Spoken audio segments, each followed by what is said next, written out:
Bonjour à tous, heureux de vous retrouver sur le plateau de Paris Turf TV pour notre émission quotidienne reçue 5 sur 5. Aujourd'hui, je retrouve à mes côtés un habitué des lieux, Benjamin Nisol. Bonjour Benjamin. Bonjour Alexandre, bonjour à tous. Donc Benjamin, comme chaque vendredi actuellement, nous serons à Vincennes sur les 2850 mètres de la petite piste pour le prix Ella, une épreuve réservée à des femelles de 5 ans. Benjamin, peu de partants en ce moment à Vincennes, c'est un peu la pénurie. Ouais, c'est vrai, alors qu'on est en plein meeting, enfin en plein meeting d'été, on arrive sur le meeting d'hiver, c'est un peu bizarre, mais bon, c'est comme ça, on peut rien y faire, avec la multiplication des courses, c'est compliqué. Ouais, il faut s'adapter, seulement 14. Maintenant, c'est vrai que c'est pas facile à mon coup. Non, elles ne sont que 14, mais beaucoup de possibilités. Un lot vraiment assez homogène, on va dire. Mais rien n'est fait pour la victoire et pour les places. Quand on voit le passé de la course, l'année dernière, la gagnante a affiché son 7 contre 1. Donc c'est pas simple. Bon, on espère en tout cas que vous l'aurez dans votre prono cette année. On attaque votre sélection, Benjamin. Alors j'ai placé en tête le 8 Vicomtesse d'Amour devant le 5 Valse de Zahéry, le 12 Vénus Soyer, le 1 Via, le 14 Vénus de Neuliac, le 3 Venise d'Hanover, le 7 Von Romané et le 13 Valse du Pirée. Alors votre favorite le 8 Vicomtesse d'Amour sera peut-être pas la favorite de tout le monde. Maintenant c'est vrai qu'elle retrouve Eric Raffin, elle a une très bonne réussite avec lui. Oui, en effet, ils ont été associés à 3 reprises. Eric a gagné 2 fois avec elle. Là maintenant la jument a 4 parcours dans les jambes. Elle est idéalement située à la limite du recul et déférée des postérieurs. Ils ont quand même pas mal d'atouts, ils ont mis pas mal d'atouts de leur côté pour en espérer un excellent comportement ce vendredi soir. Donc c'est pour ça que je me suis laissé tenter par Vicomtesse d'Amour. On aurait pu essayer autre chose aussi parce que c'est vraiment très ouvert, mais beaucoup d'atouts et l'avantage de partir en tête sur la petite piste. De toute façon, on va entendre son entraîneur, Arnaud Lecomte, l'a interviewé pour nous et il va nous dire vraiment qu'il attend une bonne prestation de sa partenaire. Sur Yellow, bonjour, vous présentez Vicomtesse d'Amour au premier échelon et elle découvre un engagement idéal. Qu'en pensez-vous ? Oui, elle a découvert un engagement idéal. La jument m'a l'air bien. Maintenant, c'est Paris. Faut voir maintenant. Elle avait bien gagné en début d'année à Pontchâteau sur un tracé corde à gauche. Elle revient corde à gauche. Oui. Est-ce que ça peut être source d'inquiétude pour vous ? Faut faire attention dans la cuvette. C'est un peu serré. C'est pas une vraie gauchère. On espère que ça va passer. Elle est capable de belles fins de course. C'est plutôt une jument attentiste, semble-t-il. Vous pensez qu'elle peut quand même bénéficier de profiter de son avantage au premier échelon ? Oh oui, c'est une attentiste. C'est une bonne finisseuse. Après, faut voir. Faut que ça soit une course qui évitera. D'accord, donc vous ne craignez pas forcément de venir à Vincennes face à une opposition peut-être un petit peu plus relevée que ce qu'elle a affronté ces derniers temps ? Oui, non. C'est une bonne jument maintenant. Faut essayer, faut voir.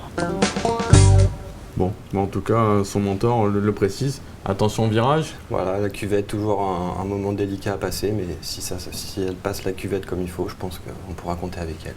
Le numéro 5, Valse de Zahéry, que vous lui opposez, c'est pareil, elle reste sur plusieurs déceptions. Maintenant, les performances n'étaient pas si mauvaises que ça quand on voit les courses. Ouais, exactement. Elle reste sur 2 disqualifications, on ne peut pas la condamner là-dessus. Elle a déjà prouvé son aptitude au parcours à main gauche. Elle avait bien gagné sur l'hippodrome de la Capelle, si je ne dis pas de bêtises. Là, elle est associée à Franck Nivard, qui s'est imposé lors de son unique tentative avec elle. Je pense qu'il faut y voir un signe. Elle s'élance au premier échelon également. Donc moi, je m'en méfie pour les toutes premières places. C'est une toute petite jument, cette Valse de Zahéry, mais elle a du train et quand elle est devant, c'est vrai elle aime aller loin. Elle est difficile à déloger en général. Et voilà, si elle part au trot, si elle s'élance correctement et comme vous venez de le dire, si elle arrive à prendre la tête de bonheur, elle peut aller très loin. Maintenant, en troisième position, vous placez une concurrente des 25 mètres, le 12 Venise Soyer. En classe pure, c'est peut-être elle la meilleure d'eux. Oui, tout à fait. Elle est en plein dans sa catégorie, ça c'est sûr. Elle vient d'afficher vraiment un net regain de forme en s'imposant plaisamment au croisé la Roche. Dans un lot comme ça, avec un bon parcours, logiquement c'est une candidate sérieuse au podium. Puis elle battait les mâles au croisé la Roche. J'ai l'impression en plus que son entourage lui a enlevé l'enraînement. Elle était beaucoup mieux au croisé la Roche. Oui, tout à fait. La jument était mieux d'allure, elle était vraiment mieux disposée. Et si elle est mise dans les mêmes conditions, il faudra faire attention à elle.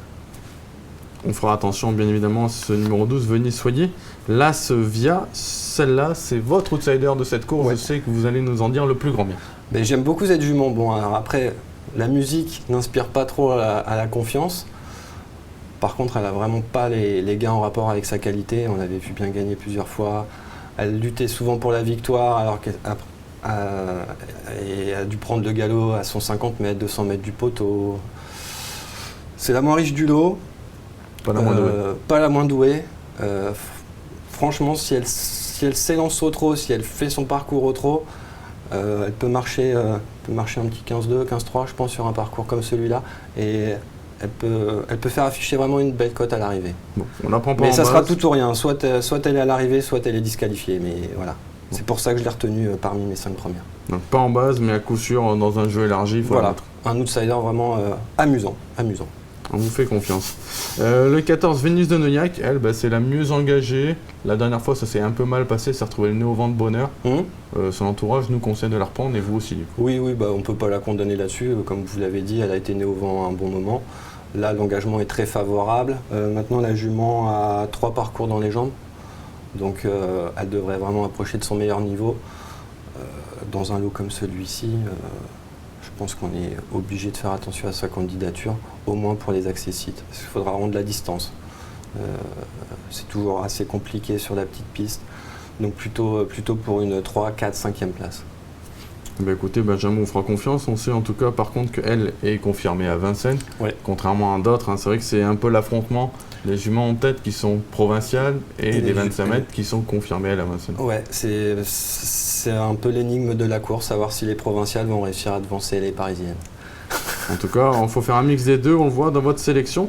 Benjamin, en tout cas, merci beaucoup pour cette analyse. Mais c'est moi. On vous retrouve à très bientôt sur ce plateau. Ne manquez pas notre émission de samedi à Auteuil, animée par Philippe Thévenon en compagnie de Stéphanie Chastain. Et bien évidemment, après, le conseil de jeu de notre ami Benjamin, qui va essayer de vous donner un gros 5-5. En tout cas, celui-là, à mon avis, il va faire du bruit. Ça peut payer. Enfin, c'est pas ça peut payer, c'est ça va payer. Merci beaucoup Benjamin, à très bientôt. Et puis, bien évidemment, bon jeu à tous. Au revoir. Au revoir.